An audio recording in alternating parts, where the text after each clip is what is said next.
Donald Trump dejó muy en claro su postura frente a Nicolás Maduro. El expresidente de los Estados Unidos no dudó en reafirmar su posición sobre el régimen venezolano, dejando claro que, bajo su mandato, ningún individuo vinculado al terrorismo, y en especial el líder chavista, recibiría ningún tipo de beneficio o indulgencia por parte del gobierno estadounidense. Es más, aseguró que no existirá la más mínima posibilidad de una negociación con la administración de Maduro, pues su postura es tajante. No hay espacio para el diálogo con dictadores. Antes de continuar con este impactante análisis, te invitamos a suscribirte al canal y activar las notificaciones para que no te pierdas ningún detalle de este contenido exclusivo que hemos preparado para ti. Ahora bien, pasemos al tema central. Nicolás Maduro. ¿Realmente creíste que Donald Trump te extendería la mano en señal de reconciliación? ¿Pensaste que podrías recibir a los deportados y que el asunto quedaría en el olvido sin mayores repercusiones? Pues si eso cruzó por tu mente, estás completamente equivocado. We want to thank you, but we have to get going because when we bring the energy costs down, we have more energy than anybody in the world. We just didn't use it. Can you imagine? Biden set us up in Venezuela instead of taking ours, so that we go to Venezuela where they have very heavy stuff, and we have the best stuff in the world. We have more liquid gold, and it's really great liquid gold too. We have more under our feet than anybody else. But we went to Venezuela to buy oil instead of taking it from our own land and, drilling a little hole in the ground. About how big is that hole? About a foot? Huh? About a foot, yeah. We drill a little tiny hole, and we could have taken it instead of all of the problems. And then we made Venezuela strong again. They've given them a lot of money. They never thought they were going to have so much money, and all the people are leaving. So you're going to have one guy sitting there with a lot of oil under his feet. That's not a good situation, but we're having talks about that whole mess. What a mess it was. That was another one that was done. He was ready to quit. He was going to be out. Marco, you know that better than anybody. Marco's been very staunch against what took place there. And we were going to have that in any form we wanted it. But Biden made them strong. It was the worst administration in history. And I say that with a lot of Democrats, but I think you believe it too. You can't say it, but you believe it. But I just want to thank you. And if you get those prices down, that's what caused inflation, the energy. I mean, the spending, but I think even more so the energy. The energy went up. They stopped the oil leases. They stopped a lot of things that we were doing. And then they went back to what we were doing as much as they could because the prices were going through the roof. Remember that initial surge? It was brutal. And they went back. They let any rig that we had up just drill, and they ended up doing similar numbers, but we wouldn't have been at those numbers. We would have been double or triple those numbers. Those were from years ago. But El exmandatario estadounidense no solo no quiere saber nada de ti, sino que, de acuerdo con sus declaraciones recientes, el único lugar donde está dispuesto a verte es dentro de una prisión en Estados Unidos, enfrentando la justicia y pagando por cada uno de los atropellos cometidos contra el pueblo venezolano. Where you stand with Venezuela? Yeah. It's oil.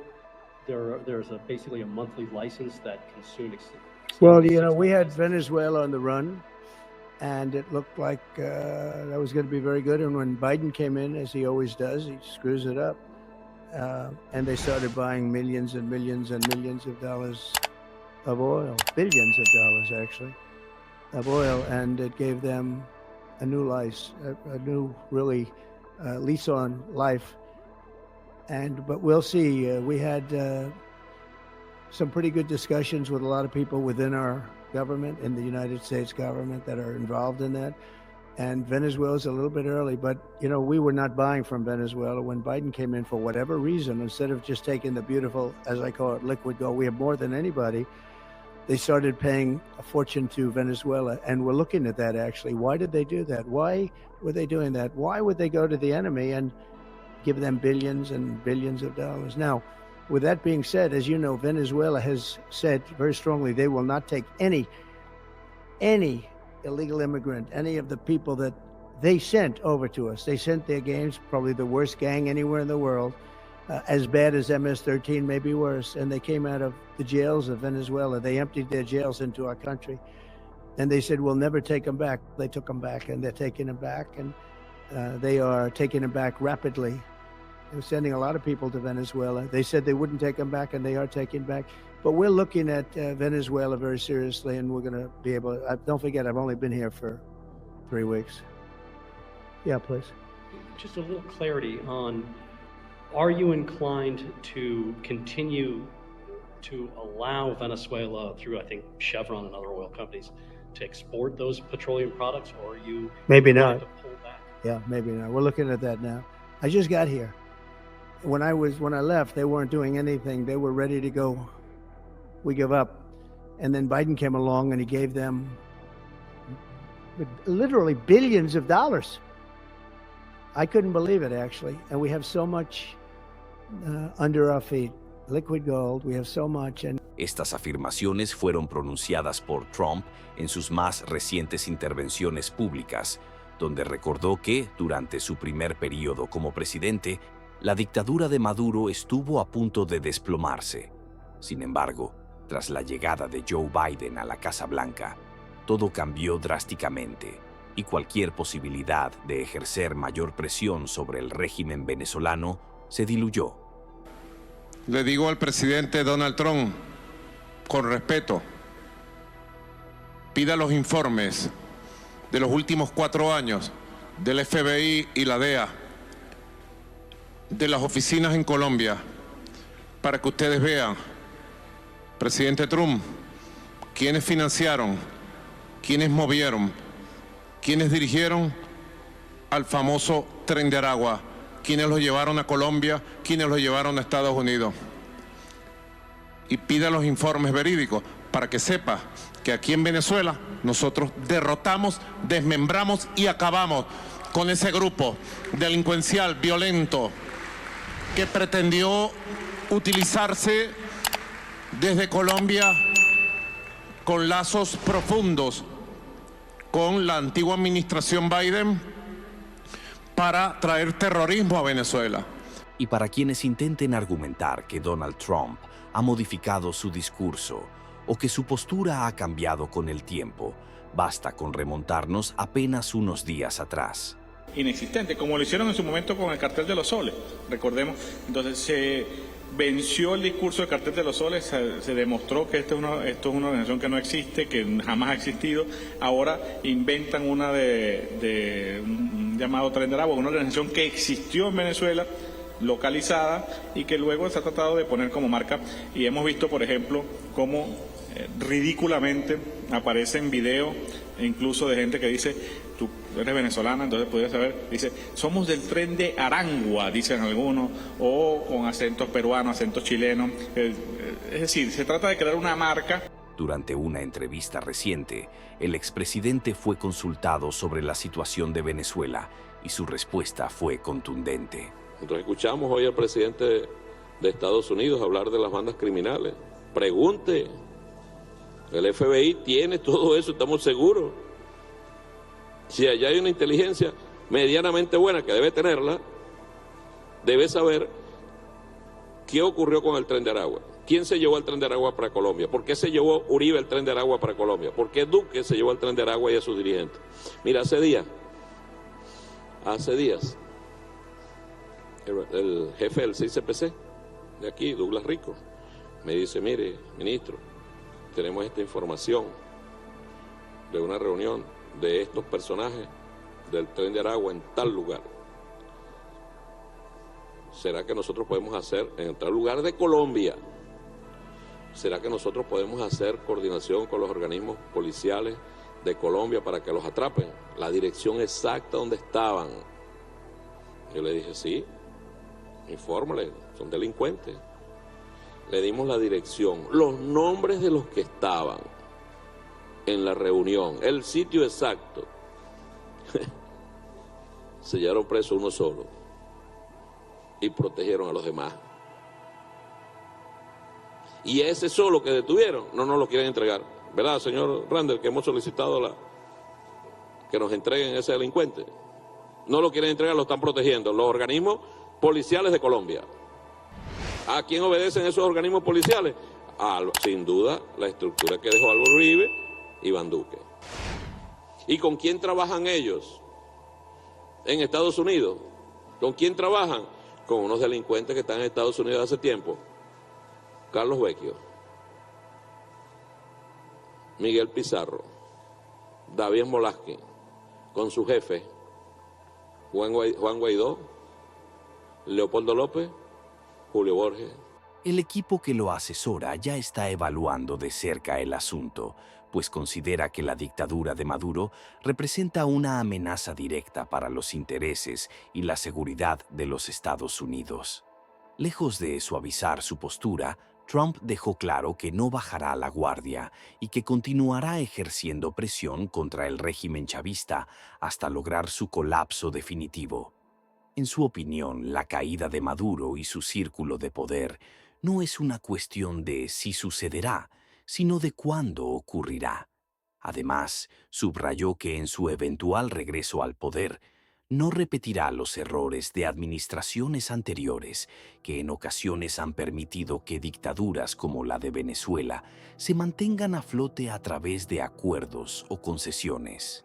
Desde el gobierno de Trump, nunca hubo confianza en las promesas del régimen venezolano. Los engaños y estrategias manipuladoras de Maduro ya son bien conocidos en la comunidad internacional. Día tras día, el líder chavista sigue fabricando excusas, creando nuevas historias y difundiendo teorías conspirativas para justificar su permanencia en el poder. Un ejemplo reciente es su acusación de que la DEA y el FBI estarían financiando al Tren de Aragua, un grupo delictivo que, según múltiples informes, opera bajo la protección del propio régimen venezolano. Cabe destacar que este grupo criminal, vinculado a diversas actividades ilícitas dentro y fuera de Venezuela, ha sido señalado en múltiples ocasiones como una organización controlada directamente por miembros del chavismo. De hecho, está ampliamente documentado que figuras clave dentro del gobierno de Maduro, como Diosdado Cabello, tienen conexiones con esta organización delictiva. Lo irónico de todo esto es que, hasta hace poco, el régimen venezolano negaba rotundamente la existencia del Tren de Aragua.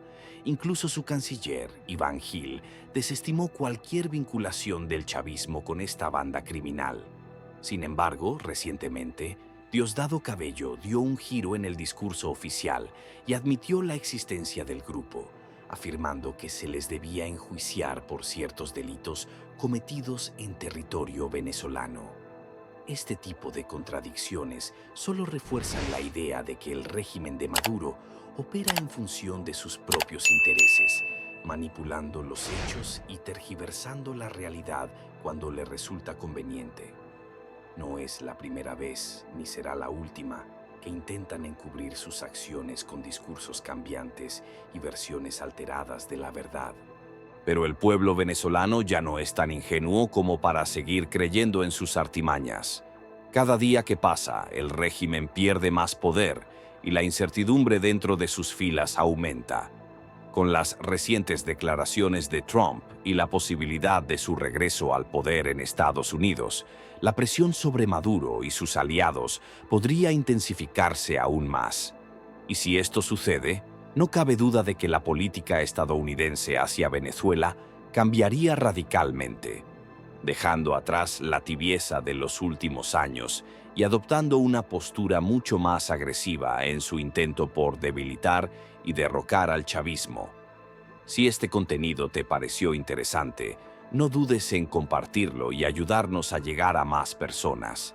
Además, te invitamos a seguirnos en nuestras redes sociales para mantenerte al tanto de las noticias más relevantes del ámbito político y de los acontecimientos que marcarán el futuro de Venezuela. Curioso, ¿verdad? Hasta hace unos meses el régimen venezolano negaba rotundamente la existencia del Tren de Aragua. Incluso el canciller chavista Iván Gil llegó a declarar públicamente que ese grupo criminal no operaba en Venezuela y que toda acusación en su contra era parte de una supuesta campaña de desprestigio internacional. Sin embargo, lo más llamativo es que, poco después, el discurso cambió por completo. Según las declaraciones de Diosdado Cabello, una de las figuras más influyentes del régimen, el Tren de Aragua sí existía, y no solo eso, sino que de repente comenzaron a solicitar su captura para que enfrentaran la justicia venezolana por diversos crímenes cometidos en el país. Entonces, ¿en qué quedamos? ¿No era que este grupo delictivo no existía? ¿Cómo pueden ahora exigir la detención de miembros de una organización que, según ellos mismos, no operaba en Venezuela? Este tipo de contradicciones es una constante en la narrativa del chavismo. Durante años han intentado confundir a la opinión pública con versiones cambiantes, manipulando los hechos según su conveniencia. No es la primera vez que el régimen busca desviar la atención y reescribir la historia a su antojo para justificar su permanencia en el poder. Pero esos intentos de engaño cada vez surten menos efecto. El pueblo venezolano ya no se deja embaucar con cuentos inventados ni discursos populistas sin fundamentos. Con el paso del tiempo, el desgaste del régimen se hace más evidente y la desesperación dentro de sus filas aumenta. El miedo los consume, pues saben que su dominio sobre el país se tambalea y que su margen de maniobra se reduce con cada día que pasa. Y ahora, con la reciente ofensiva verbal de Donald Trump, la presión sobre el chavismo se intensifica aún más. El expresidente estadounidense ha dejado en claro que, de volver al poder, sus acciones contra la dictadura de Maduro serán contundentes. Sus palabras no son meras declaraciones al aire, representan una advertencia directa que podría traducirse en medidas aún más drásticas para debilitar a la cúpula chavista. Si estas amenazas se materializan, el régimen podría enfrentar uno de los desafíos más grandes de su historia. Ya no solo tendrán que lidiar con la creciente desconfianza de su propio pueblo, sino también con una presión externa que no dará tregua hasta lograr su caída definitiva. Si este análisis te ha parecido interesante, te invito a compartirlo para que más personas conozcan la verdad sobre lo que realmente sucede en Venezuela. Gracias por tu apoyo y por ayudarnos a seguir difundiendo información que desentraña las mentiras del régimen.